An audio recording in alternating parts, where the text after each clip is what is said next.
Jaya plus செய்திகளுக்காக உமா சிவகுமார். நான் உள்ளரங்கில் தனியாக இருப்பதால் முகக்கவசம் அணியவில்லை. நீங்கள் வெளியே செல்லும் போது கட்டாய முகக்கவசம் அணிந்து செல்லவும். விரிவான செய்திகளை பார்ப்பதற்கு முன்பாக தலைப்புச் செய்திகளை பார்க்கலாம். இருள் விலகி ஒளி பிறக்கும் தினமான தீபாவளி திருநாளில் சூழ்ச்சிகளும் தீமைகளும் நம்மை விட்டு விலக நன்மையும் அன்பும் நாடி வரட்டும். தீபாவளி திருநாளை முன்னிட்டு அஇஅதிமுக பொதுச் செயலாளர் புரட்சித்தாய் சின்னம்மா வாழ்த்து.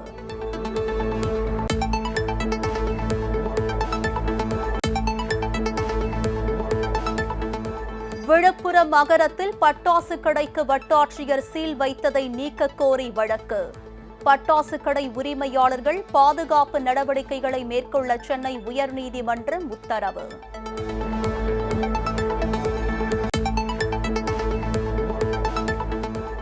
திருவள்ளூர், காஞ்சிபுரம், செங்கல்பட்டு, திருவண்ணாமலை மாவட்டங்களுக்கு ஆரஞ்சு அலர்ட். சென்னை வானிலை ஆய்வு மையம் தகவல்.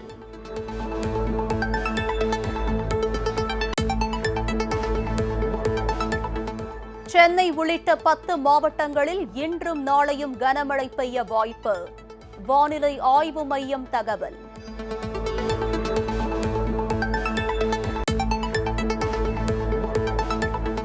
தமிழகத்தில் பரவலாக பெய்து வரும் கனமழை. விழுப்புரம் மாவட்ட மரக்காணத்தில் ஒரே நாளில் 20 சென்டிமீட்டர் மழை பதிவு.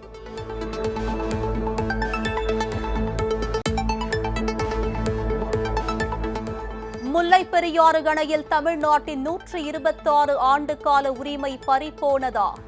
முதலமைச்சர் மு.க.ஸ்டாலின் மௌனம் காப்பது ஏன் என அமமுக பொதுச் செயலாளர் டிடிவி தினகரன் கேள்வி.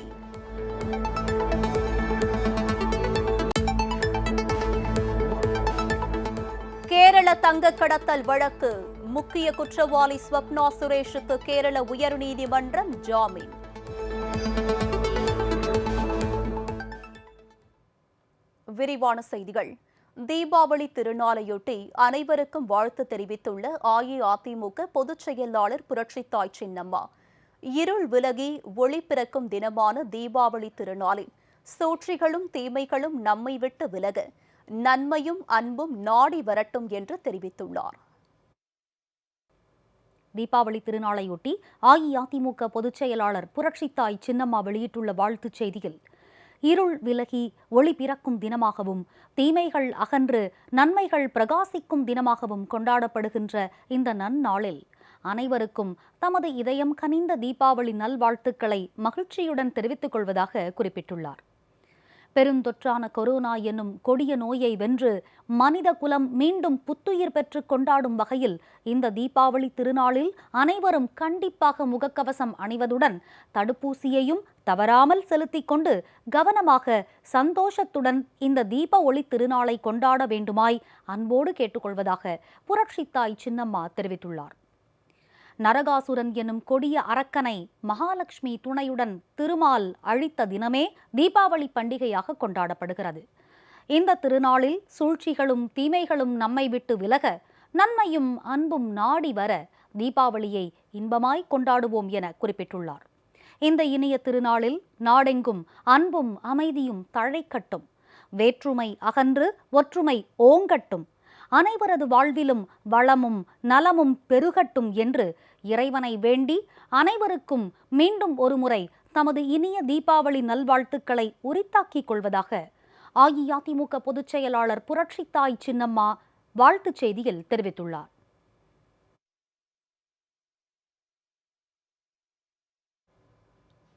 முல்லைப் பெரியாறு அணையில் தண்ணீர் திறக்கும் உரிமையை திமுக அரசு கேரளாவிடம் பறிகொடுத்து விட்டதாக எழுந்திருக்கும் குற்றச்சாட்டு குறித்து முதலமைச்சர் திரு மு.க.ஸ்டாலின் உரிய விளக்கம் அளிக்க வேண்டும் என்று கழக பொதுச் செயலாளர் திரு டிடிவி தினகரன் வலியுறுத்தியுள்ளார். அம்மா மக்கள் முன்னேற்றக் கழக பொதுச் செயலாளர் திரு டிடிவி தினகரன் இன்று வெளியிட்டுள்ள அறிக்கையில், திமுக ஆட்சிக்கு வந்தாலே தமிழ்நாட்டின் உரிமைகளை சுய லாபத்திற்காகவோ துணிவின்மையாலோ காவு கொடுத்து விடுவார்கள் என்ற கடந்த கால வரலாற்றை முல்லைப் பெரியாறு விவகாரத்தில் மீண்டும் நிரூபித்திருக்கிறார்களோ என்ற சந்தேகம் ஏற்பட்டிருப்பதாக தெரிவித்துள்ளார். உச்சநீதிமன்றத்திற்கு சென்று போராடி முல்லை பெரியாறு அணையில் 142 அடி வரை தண்ணீரை தேக்கலாம் என்ற தீர்ப்பை பெற்று தந்து அதன்படியே அணையில் தண்ணீரையும் தேக்கி காட்டியவர் இதய தெய்வம் புரட்சித் தலைவி அம்மா என குறிப்பிட்டுள்ள திரு டிடிவி தினகரன்.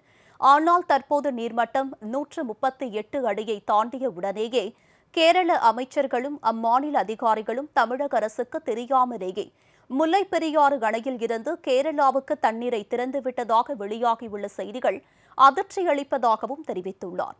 இதன் மூலம் தேனி, திண்டுக்கல், மதுரை, சிவகங்கை, ராமநாதபுரம் ஆகிய 5 மாவட்ட மக்களுக்கு மிகப்பெரிய அநீதி இழைக்கப்பட்டுள்ளது.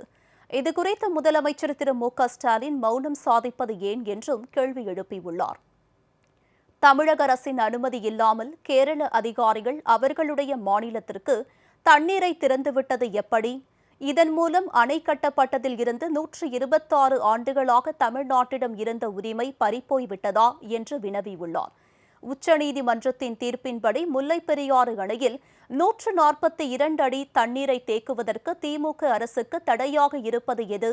முல்லை பெரியாறு அணை குறித்து ஏற்கனவே பல்வேறு பொய் பரப்புரைகளை கேரளா தொடர்ந்து மேற்கொண்டு வரும் நிலையில் அதற்கு வலு சேர்க்கும் வகையில் திமுக அரசு நடந்து கொள்வது ஏன்?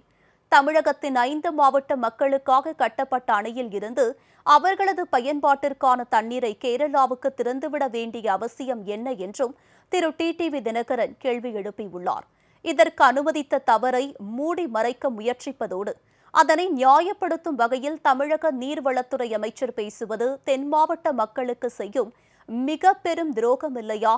தமிழகத்தின் கட்டுப்பாட்டில் உள்ள அணைப்பகுதியில் கேரளாவின் நீர்வளம் மற்றும் வேளாண் துறைகளின் அமைச்சர்களும் அதிகாரிகளும் தொடர்ந்து முகாமிட்டு ஆய்வு செய்யும் நிலையில் தமிழகத்தின் நீர்வளத்துறை அமைச்சரும் வேளாண் துறை அமைச்சரும் என்ன செய்து கொண்டிருக்கிறார்கள்? இதுவரை இவர்கள் அங்கே சென்று ஆய்வு செய்யாதது ஏன்? இந்த கேள்விகளுக்கெல்லாம் முதலமைச்சர் உரிய விளக்கம் அளிப்பாரா? முல்லை பெரியாறு அணையில் தமிழ்நாட்டின் உரிமை காப்பாற்றப்படுமா?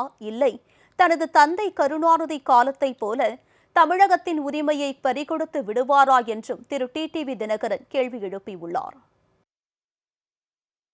முல்லை பெரியாறு அணையில் இருந்து 4வது நாளாக இன்று கேரளாவிற்கு உபரி நீர் திறக்கப்படும் நிலையில் மத்திய துணைக்குழு ஆய்வு மேற்கொண்டு வருகிறது. மேற்கு தொடர்ச்சி மலைப்பகுதியில் பெய்த கனமழை காரணமாக முல்லை பெரியாறு அணையின் நீர்மட்டம் கடந்த 5 நாட்களுக்கு முன்பு 138 அடியை எட்டிய நிலையில் அணையில் இருந்து உபரி நீர் திறக்கப்பட்டது. முல்லை பெரியாறு அணையின் நீர்மட்டம் உயரும் சமயத்தில் மத்திய துணைக்குழு ஆய்வு செய்து அதனை மத்திய நீர்வள ஆணைய முதன்மை பொறியாளருக்கு அனுப்புவது வழக்கம். அதன்படி மத்திய துணைக்குழுவினர் இன்று பெரியாறு அணை பகுதியில் ஆய்வு மேற்கொண்டு வருகின்றனர். மத்திய நீர்வள ஆணைய செயற்பொறியாளர் சரவணகுமார் தலைமையில் தமிழக பிரதிநிதிகளாக பெரியாறு அணை செயற்பொறியாளர் ஷாம் இர்வின், உதவி செயற்பொறியாளர் குமார், கேரள பிரதிநிதிகளாக நீர்ப்பாசன செயற்பொறியாளர் ஹரிகுமார், உதவி பொறியாளர் பிரசித் ஆகியோர் இந்த குழுவில் இடம்பெற்றுள்ளனர். கடந்த ஆகஸ்ட் 17ஆம் தேதிக்கு பிறகு தற்போது இந்த குழுவினர் முல்லை பெரியாறு அணையில் ஆய்வு மேற்கொண்டு வருவது குறிப்பிடத்தக்கது. இறைச்சிக்காக கால்நடைகளை ஏற்றி வரும் வாகனங்களுக்கு பிற மாநிலங்களில் வழங்கப்பட்டுள்ளது போன்று தமிழகத்திலும் அனுமதி வழங்க வேண்டும் என தமிழ்நாடு அனைத்து இறைச்சி வியாபாரிகள் மற்றும் தொழிலாளர்கள் சங்கத்தினர் தமிழக அரசுக்கு கோரிக்கை வைத்துள்ளனர். கொரோனா தடுப்பு வழிகாட்டு நெறிமுறைகளை கடைபிடித்து இறைச்சி கடைகளில் விற்பனை நடைபெறும் என்றும் தெரிவித்தனர். மாநிலங்களிலிருந்து வரக்கூடிய ஆடுகளை ஏற்றி வரக்கூடிய வாகனத்திற்கு இந்தியாவில் பல மாநிலங்களில் பர்மிட் கொடுக்கப்பட்டிருக்கு. ஆனால் தமிழகத்தில் பர்மிட் இல்லை. நாங்களும் எங்கள் சங்கத்தின் சார்பாக உரிய அதிகாரிகளை பல முறை சந்திச்சும் கூட அதில் எந்த ஒரு நடவடிக்கையும் எடுக்காத ஒரு சூழல் தான் இருக்குது. தயவு செய்து எங்களுடைய ஆடுகளை ஏற்றி வரக்கூடிய வாகனத்திற்கு பர்மிட் வழங்க வேண்டும் என, ஆடு மற்றும் ஆடுகளை ஏற்றி வரக்கூடிய வாகனத்திற்கு பர்மிட் வழங்க வேண்டும் என கேட்டுக்கொள்கின்றோம். தமிழகத்தில் திருவள்ளூர், காஞ்சிபுரம், செங்கல்பட்டு, திருவண்ணாமலை ஆகிய 4 மாவட்டங்களில் வானிலை ஆய்வு மையம் ஆரஞ்சு அலர்ட் எச்சரிக்கை விடுத்திருக்கிறது. சென்னை உள்ளிட்ட 10 மாவட்டங்களில் இன்று கனமழை பெய்யக்கூடும் என்றும் தெரிவிக்கப்பட்டுள்ளது.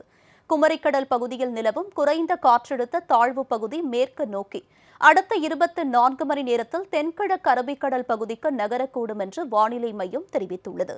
இந்த காற்றழுத்த தாழ்வு பகுதியில் இருந்து தெற்கு ஆந்திரா வரை நிலவும் வளிமண்டல மேலடுக்கு சுழற்சி காரணமாக திருவள்ளூர், காஞ்சிபுரம், செங்கல்பட்டு, திருவண்ணாமலை மாவட்டங்களில் ஆரஞ்சு அலர்ட் எச்சரிக்கை விடுக்கப்பட்டுள்ளது. சென்னை, விழுப்புரம், கடலூர், வேலூர், ராணிப்பேட்டை, மதுரை, புதுக்கோட்டை, ராமநாதபுரம், திருநெல்வேலி, தூத்துக்குடி மாவட்டங்கள், டெல்டா மாவட்டங்கள் மற்றும் புதுவை, காரைக்கால் பகுதியில் ஓரிரு இடங்களில் இடி மின்னலுடன் கூடிய கனமழையும், ஏனைய மாவட்டங்களில் பெரும்பாலான இடங்களில் இடி மின்னலுடன் கூடிய மிதமான மழையும் பெய்யக்கூடும் என்று வானிலை மையம் தெரிவித்திருக்கிறது. சென்னையில் ஒரு சில பகுதியில் மிதமான மழையும் அவ்வப்போது கனமழையும் பெய்யக்கூடும் என்றும், அதிகபட்ச வெப்பநிலை 30 டிகிரியாகவும் குறைந்தபட்ச வெப்பநிலை 25 டிகிரி செல்சியஸை ஒட்டியிருக்கும் என்றும் வானிலை மையம் குறிப்பிட்டுள்ளது. கடந்த 24 மணி நேரத்தில் அதிகபட்சமாக விழுப்புரம் மாவட்டம் மரக்காணத்தில் 20 சென்டிமீட்டர் மழை பதிவாகியுள்ளது.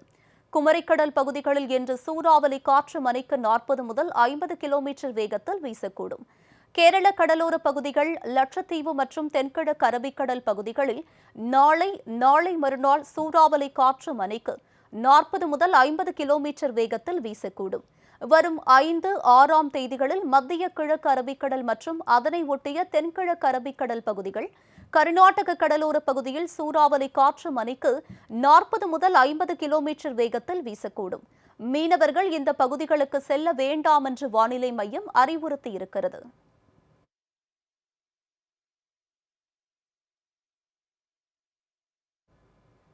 பெட்ரோல், டீசல், சமையல் எரிவாயு விலை உயர்வை கண்டித்து கன்னியாகுமரி மாவட்டம் நாகர்கோவிலில் மார்க்சிஸ்ட் கம்யூனிஸ்ட் கட்சியினர் ஆர்ப்பாட்டத்தில் ஈடுபட்டனர். மாவட்ட ஆட்சியர் அலுவலகம் முன்பு நடைபெற்ற இந்த ஆர்ப்பாட்டத்தில் சிபிஎம் கூட்டுக்குழு பெண்கள் அமைப்புகள் சார்பில் மாதர் சங்க பெண்கள் கேஸ் சிலிண்டர் மீது மாலை அணிவித்து ஒப்பாரி வைத்து தங்கள் எதிர்ப்பை வெளிப்படுத்தினர். நாட்டு மக்கள், கோடிக்கணக்கான மக்கள் பெரும்பாலும் பாதிக்கக்கூடிய வாழ்வாதாரத்தை இன்று பாதாளத்துக்கு கொண்டு செல்லக்கூடிய இந்த அத்தியாவசிய பொருட்களுடைய விலையை உடனடியாக அரசு குறைக்க முன்வர வேண்டும் என்று இந்த ஆர்ப்பாட்டத்தின் மூலமாக நாங்கள் கேட்டுக்கொள்கின்றோம். சேலத்தில் தீபாவளி பண்டிகையையொட்டி இனிப்புகள் வாங்குவதற்காக பொதுமக்கள் கடை வீதிகளில் குவிந்தனர். சேலம் பழைய பேருந்து நிலையம், புதிய பேருந்து நிலையம், ஜங்ஷன் உள்ளிட்ட பகுதியில் உள்ள இனிப்பு கடைகளில் பொதுமக்கள் ஆர்வத்துடன் இனிப்புகளை வாங்கி சென்றனர். குறிப்பாக பாரம்பரிய இனிப்புகளான கருப்பட்டி அல்வா, கருப்பட்டி மைசூர் பாக்கு, கருப்பட்டி லட்டு உள்ளிட்டவற்றை வாங்கி சென்றனர். கொரோனா ஊரடங்கு காரணமாக கடந்த ஆண்டு இனிப்புகள் விற்பனை மிக குறைந்தளவே இருந்ததாகவும், இந்த ஆண்டு விற்பனை நன்றாக உள்ளது என்றும் வியாபாரிகள் மகிழ்ச்சி தெரிவித்தனர். கடந்த ஆண்டை விட இந்த வருடம் கொஞ்சம் ஒரு 10% ஏறி தான் இருக்குது. இந்த வருஷம் எங்களுக்கு புதுசாக ஸ்வீட்ஸ்லாம் அறிமுகப்படுத்தியிருக்கிறோம். பாதாம் கச்சோரி, குல்கந்த் கச்சோரி, காஜி பட்டர்ஸ்காட்ச் ரோலு, அப்புறம் காஜி மோது போடா, இந்த மாதிரி காஜி சுகர் ஃப்ரீ ஸ்வீட்ஸ் எல்லாருமே அறிமுகப்படுத்தியிருக்கிறோம். அதுபோக கருப்பட்டி அல்வா, கருப்பட்டி மைசூர்பா, கருப்பட்டி பாதுஷா, இது எல்லாமே நாங்கள் அறிமுகப்படுத்திட்டு தான் இருக்கிறோம். மக்கள் வரவேற்பு நல்லா இருக்குது சார். இப்போ கொஞ்சம் ஃப்ரீயாக இருக்கிறாங்க, எல்லாருமே கொஞ்சம் வந்துட்டு போயிட்டு இருக்கிறாங்க. சென்ற வருடத்தை விட மிகவும் நன்றாக இருக்கிறது. அரசாங்கம் மக்கள் கொஞ்சம் ஃப்ரீயாக விட்டதுனால மக்கள் தைரியமாக வந்து வாங்குகின்றார்கள். நாங்கள் எவ்வளோ தூரம் சுத்தமாக செய்ய முடியுமோ அவ்வளோ தூரம் சுத்தமாகவும் சுகாதாரப்படி ஸ்வீட்ஸ் செய்து மக்களுக்கு கொடுத்து இருக்கோம். புதுக்கோட்டையில் தீபாவளியையொட்டி பாரம்பரிய சிறுதானியங்கள் மூலம் தயாரிக்கப்படும் பலகார வகைகளை பொதுமக்கள் ஆர்வத்துடன் வாங்கி சென்றனர். தீபாவளி பண்டிகையையொட்டி புதுக்கோட்டையில் இயற்கையான முறையில் உற்பத்தி செய்யப்பட்ட அரிசி மற்றும் சிறுதானியங்களை வைத்து பலகாரங்கள் தயாரிக்கப்பட்டு வருகின்றன. மகளிர் சுய உதவி குழுக்கள் இந்த பலகாரங்களை தயாரித்து வருகின்றனர். இந்த பாரம்பரிய முறையில் தயாரிக்கப்படும் பலகார வகைகளுக்கு பொதுமக்களிடையே பெரும் வரவேற்பு கிடைத்திருக்கிறது. அரிசியா மட்டும் இல்லாமல் அதை மதிப்பு கூட்டி மாவாக்கி அதிலிருந்து சிறுதானியங்கள்லேருந்து மிக்சர், முறுக்கு, லட்டு அந்த மாதிரி ஐட்டங்கள் செஞ்சு கொடுக்குறோம். இப்போ தீபாவளிக்குன்னு நிறைய ஆர்டர்ஸ் எங்களுக்கு வந்திருக்கு. இது குழந்தைங்கள் சாப்பிட்றதுக்கு எந்தோட சைடு எஃபெக்டும் இல்லாமல் குழந்தைங்க சாப்பிட்றதுக்கு ஒரு நல்ல உணவாக வந்து நாங்கள் உருவாக்கி தர்றோம். நோயற்ற வாழ்வே குறைவற்ற செல்வம் அப்படின்னு சொல்லுவாங்க. அது மாதிரி இப்போது நோயற்ற வாழ்வு வாழ்கிறதுக்கு பெரியவங்களாக இருக்கட்டும், குழந்தைங்களாக இருக்கட்டும், யாராக இருந்தாலும் இந்த சிறுதானியங்களை சாப்பிட்றதுல வந்து ஒரு சத்தான உணவு கிடைக்கிறதுல நாங்கள் சத்தான உணவு செஞ்சு கொடுக்கறதுல நாங்கள் ரொம்ப மகிழ்ச்சியாக இருக்கிறோம். இனிவரும் செய்திகளை வேக செய்திகளாக பார்க்கலாம். கன்னியாகுமரி மாவட்டத்தில் ஒரே நாளில் போதைப் பொருட்கள் விற்பனை மற்றும் திருட்டில் ஈடுபட்ட 5 பேரை குண்டாஸ் தடுப்பு சட்டத்தில் போலீசார் கைது செய்தனர். குடித்துறை பகுதியைச் சேர்ந்த அர்சத் அலி, அழகிய பாண்டிபுரம் பகுதியைச் சேர்ந்த ஜோன் கிளின்டன், சாமுவேல், களியக்காவலையைச் சேர்ந்த ரீகன், அந்தோனிதாஸ் ஆகியோர் மீது போதைப் பொருட்கள் விற்பனை மற்றும் கொலை முயற்சி வழக்குகள் உள்ளன. இவர்கள் காவல்துறையினரின் எச்சரிப்பையும் மீறி தொடர்ந்து குற்ற செயல்களில் ஈடுபட்டு வந்ததால் 5 பேரையும் போலீசார் குண்டர் சட்டத்தில் கைது செய்து சிறையில் அடைத்தனர்.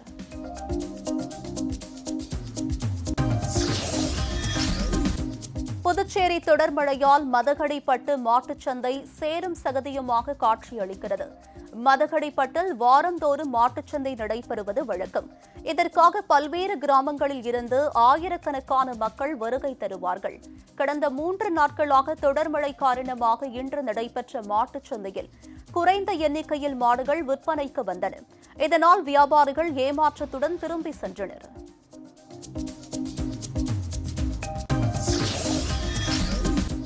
அம்பத்தூரை அடுத்த கொரட்டூர் சாலை மிகுந்த சேதமடைந்துள்ளதால் தொடர்ந்து விபத்துக்கள் ஏற்படுகின்றன. இதனால் வாகன ஓட்டிகள் அச்சமடைந்துள்ளனர். கொரட்டூர் பேருந்து நிலையத்தில் இருந்து 200 அடி சாலையை இணைக்கின்ற பிரதான சாலையில் 2 கிலோமீட்டர் தொலைவுக்கு சாலை மிகவும் சேதமடைந்து காணப்படுகிறது. தொடர் மழையால் சாலைகளில் மழைநீர் தேங்குவதால் மேடு பள்ளம் தெரியாமல் இருசக்கர வாகனம், ஆட்டோ உள்ளிட்ட சிறிய ரக வாகனங்கள் அங்குள்ள பள்ளங்களில் கவிழ்ந்து அடிக்கடி விபத்துக்குள்ளாகி வருகின்றன. இந்த சாலையை விரைவாக சீரமைத்து தர வேண்டும் என்று அப்பகுதி மக்கள் கோரிக்கை வைத்துள்ளனர்.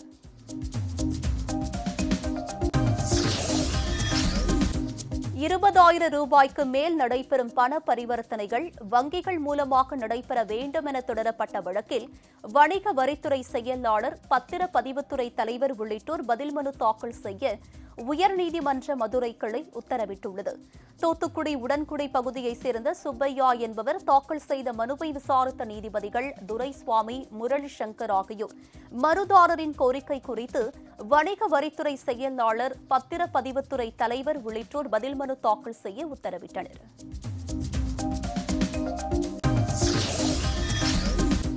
பள்ளி மாணவிகளை பாலியல் வன்கொடுமை செய்த வழக்கில் கைதாகி சிறையில் அடைக்கப்பட்டுள்ள சிவசங்கர் பாபாவுக்கு மேலும் 2 வழக்குகளில் ஜாமீன் வழங்கி செங்கல்பட்டு நீதிமன்றம் உத்தரவிட்டுள்ளது. சிவசங்கர் பாபா மீதான பாலியல் புகார் வழக்குகள் செங்கல்பட்டு கூடுதல் மகளிர் நீதிமன்றத்தில் நடைபெற்று வருகின்றன.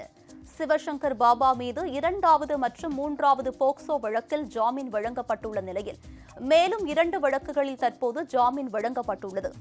முதல் போக்சோ வழக்கில் சிவசங்கர் பாபா ஜாமீன் தள்ளுபடி செய்யப்பட்டது குறிப்பிடத்தக்கது.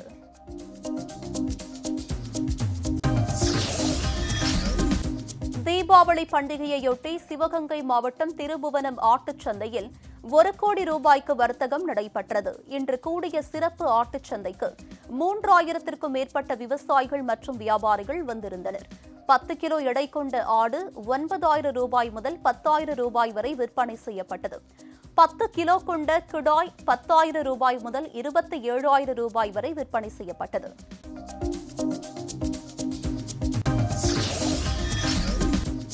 தீபாவளி பண்டிகை நெருங்கும் நிலையில் கும்பகோணம் ரயில் நிலையத்தில் போலீசார் சோதனையில் ஈடுபட்டனர்.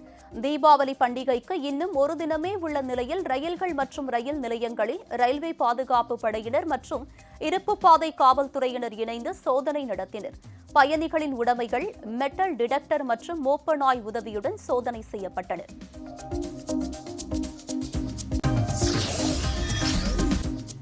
சென்னை ஆவடி பூந்தமல்லி சாலையில் போக்குவரத்தை சீர் செய்ய போலீசார் இல்லாததால் வாகன ஓட்டிகள் அவதிக்கு உள்ளாகினர். ஆவடி பூவிருந்தவல்லி சாலையில் நெடுஞ்சாலைத்துறை சார்பில் சாலையோர மழைநீர் வடிகால்வாய் அமைக்கும் பணி நடைபெற்று வருகிறது. இந்த சாலை ஒருவழி பாதையாக மாற்றி செயல்படுத்தப்படுகிறது. இதனால் போக்குவரத்து நெரிசல் ஏற்பட்டு வாகனங்கள் அணிவகுத்து நிற்கின்றன. இதனால் ஆம்புலன்ஸ் உள்ளிட்ட அவசர கால ஊர்திகள் கூட செல்ல முடியாத சூழல் நிலவியது.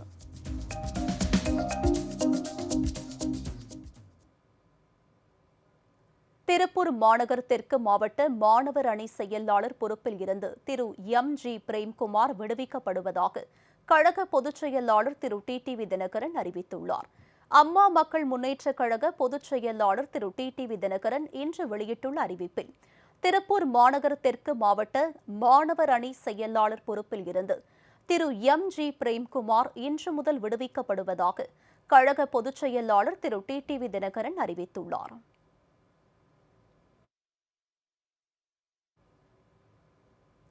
மறைந்த கன்னட நடிகர் புனித் ராஜ்குமாரின் 2 கண்களை 4 இளைஞர்களுக்கு பொருத்தி பார்வை பெற்றுள்ளதாக மருத்துவர்கள் தெரிவித்துள்ளனர்.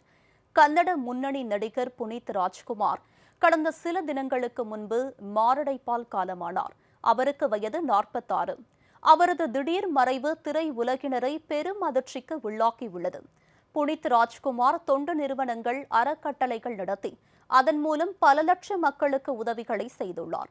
உயிருடன் இருக்கும்போது மட்டுமின்றி தான் இறந்த பின்பும் புனித் ராஜ்குமார் தனது கண்களை தானமாக வழங்கியுள்ளார். இறப்புக்கு பின் புனித் ராஜ்குமாரின் 2 கண்களும் பெங்களூருவில் உள்ள நாராயண நேத்ராலயா கண் வங்கியில் சேமித்து வைக்கப்பட்டிருந்தது. நவீன தொழில்நுட்பம் மூலம் புனித் ராஜ்குமாரின் கண்கள் 4 பாகங்களாக பிரிக்கப்பட்டு கண் பார்வையற்ற 4 இளைஞர்களுக்கு மருத்துவர்கள் பொருத்தியுள்ளனர். இதன் மூலம் அவர்களுக்கு பார்வை கிடைத்துள்ளதாக மருத்துவர்கள் தெரிவித்துள்ளனர்.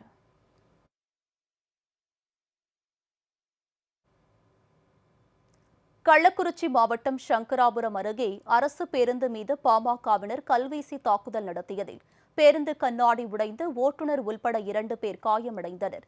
வன்னியர்களுக்கான 10.5% இடஒதுக்கீட்டை உயர்நீதிமன்ற மதுரை கிளை ரத்து செய்து உத்தரவு பிறப்பித்தது. இதனை கண்டித்த சங்கராபுரம் அருகே உள்ள பகண்டை கூற்றோட்டில் பாமகவினர் இன்று சாலை மறியல் போராட்டத்தில் ஈடுபட்டனர். அப்போது அந்த வழியாக ஏந்தலில் இருந்து சங்கராபுரம் நோக்கி வந்த அரசு பேருந்து மீது பாமகவினர் கல்வீசி தாக்குதலை நடத்தினர். இதில் அரசு பேருந்தின் கண்ணாடி சுக்குநூறாக உடைந்து கண்ணாடி துகள்கள் தெறித்து ஓட்டுநர் மற்றும் பேருந்தில் பயணம் செய்த பெண் பயணி ஒருவர் காயமடைந்தார். இதனைத் தொடர்ந்து மற்றொரு தனியார் பேருந்து மீது கல்வீசி தாக்க முயன்ற பாமகவினரை போலீசார் தடுத்தனர். அப்போது பாமகவினருக்கும் போலீசாருக்கும் இடையே வாக்குவாதம் ஏற்பட்டது. இதனால் அந்த பகுதியில் பதற்றம் நிலவியதைத் தொடர்ந்து ஏராளமான போலீசார் குவிக்கப்பட்டனர்.